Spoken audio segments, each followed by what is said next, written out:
Invisible power. When finance dominates politics and national destiny. In today's world, many believe that politics is the ultimate stage of power, where national leaders make decisions and shape the destiny of their people.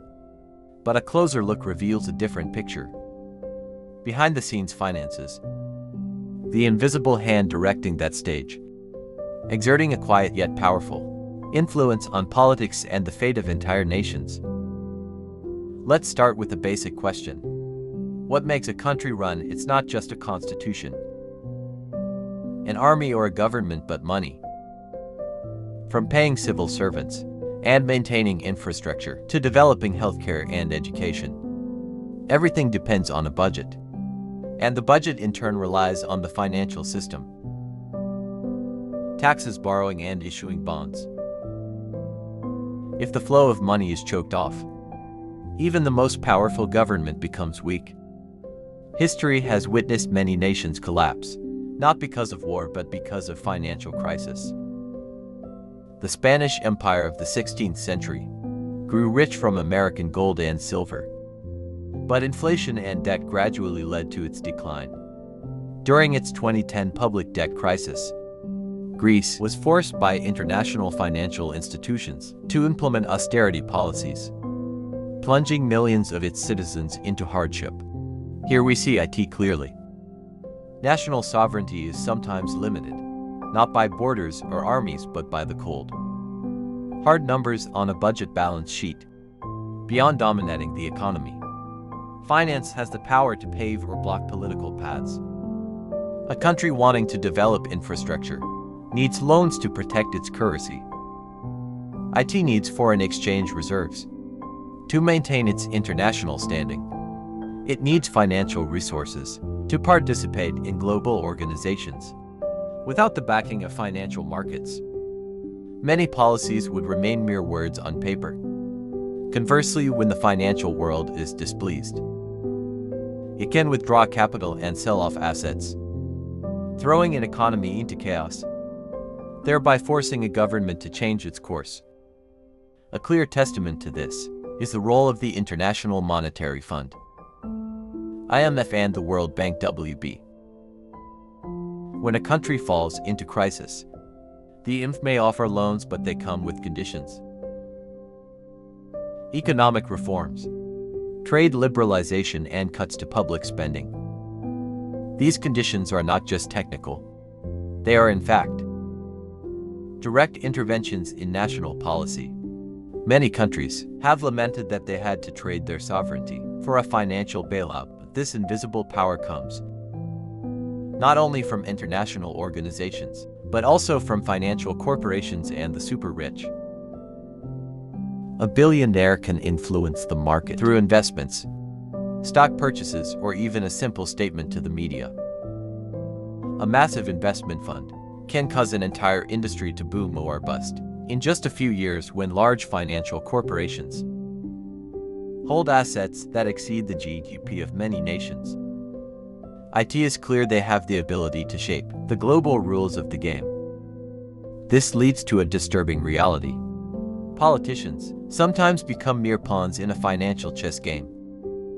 Election campaigns need funding, and that funding often comes from the financial sector, which always expects a return on its investment when a candidate wins.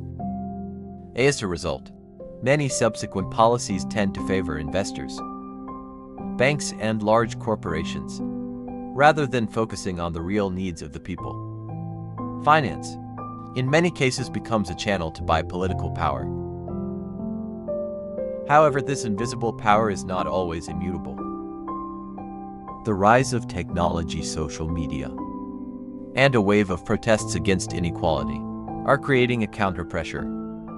People are becoming more aware of how finance dominates their lives, from gas prices and bank interest rates to healthcare costs. The Occupy Wall Street movement in the US and anti-IMF protests in many countries are proof. When discontent grows large enough, society will fight back. The question for the world is, how can finance be made to serve politics in its true sense? That is, to serve people, rather than becoming a tool of domination. This is a difficult problem, as vested interests are deeply entrenched in the system. But if IT is not solved, humanity will continue to witness more crises, more instances of the invisible hand pulling strings behind the scenes, and more governments becoming hostages to the flow of global finance. And perhaps the most frightening thing is not that finance dominates politics, but when the two join forces to control the destiny of humankind. At that point, invisible power is nitrogen monoxide, longer a metaphor, but a tangible reality, present in every decision that shapes our daily lives. Currency and war. When pieces of paper decide victory on the battlefield. When we think of war, we often picture guns, tanks, fighter jets, or bloody battles. But if we look deeper behind every conflict, there is a crucial element that few notice, but which plays a pivotal role: currency. IT is money, not just weapons. That determines how long a nation can sustain a war, and who the ultimate victor will be. Let's look back at history. In World War II, Nazi Germany had a fearsome war machine. But it could not be sustained for long, because its economy was exhausted, and its gold and foreign currency reserves were depleted. In contrast, the United States entered the war with a mighty industrial base, enormous gold reserves at Fort Knox, and the ability to print money to fund its military. Ultimately, IT was financial strength, not just firepower, that helped the Allies hold on and eventually win. Another example: during the Cold War, the Soviet Union possessed a nuclear arsenal comparable to that of the US, but its rigid, centrally planned economy, coupled with the crushing burden of military spending, led to its financial exhaustion. The collapse of the Soviet Union in 1991 did not result from a direct military confrontation, but from its defeat on the monetary and economic front. Currency in warfare is not just for feeding troops, buying weapons, or producing food. IT is also an invisible weapon. When a nation wants to weaken its enemy, IT doesn't necessarily have to open fire. IT can impose financial sanctions, block banks, freeze assets, and cut off access to international loans. In the modern world, where all transactions are tied to the US dollar and the SWIFT system, being excluded from the financial network is akin to being strangled. Russia after 2022 is a prime example. Economic sanctions caused the ruble to plummet. Its foreign reserves were frozen, and its economy faced immense difficulties. Some nations have even used currency sabotage to disrupt an opponent's economy. During World War II, Britain launched a plan to counterfeit German marks to cause inflation and undermine confidence in Germany's financial system. Although not as successful as hoped, the idea proved that currency could also be ammunition. In modern warfare, a global reserve currency plays a vital role. The United States, by virtue of possessing the US dollar, the world's primary currency, has an unparalleled advantage. It can print more money to finance wars without causing excessive depreciation. Because the entire world accepts and uses the United States dollar, this is an extremely powerful financial weapon, allowing the US to maintain its massive military might for decades. Conversely, nations without a strong currency are often limited, forced to take on debt or depend on foreign aid. IT is not just nations, but also civilians who are directly affected by currency. In wartime, when inflation explodes and the currency devalues, the banknotes in one's pocket suddenly become worthless. During World War I, Germans had to use wheelbarrows full of money just to buy a loaf of bread. In Venezuela or Zimbabwe, during periods of crisis, war, and sanctions, the currency devalued to the point that banknotes became a joke.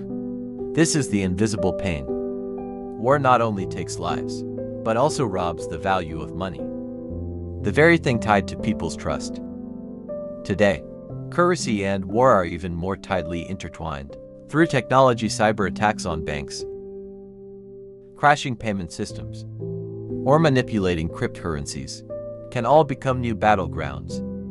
If bombs and bullets were the main weapons of the 20th century, the 21st century is witnessing the rise of financial and digital currency weapons. A single cyber attack could cause a bank to collapse, throw a market into chaos, and paralyze an opposing nation without a single shot being fired. When we examine the relationship between currency and war, one thing becomes clear. Victory belongs not just to the militarily strong, but to those who can maintain long-term financial control. Banknotes and numbers on a computer screen may seem intangible, but they are the decisive factors in the survival of a nation, and perhaps in the world of tomorrow. The greatest wars may nitrogen monoxide longer be fought with bombs, but will be currency wars, where whoever masters the money will master the global stage.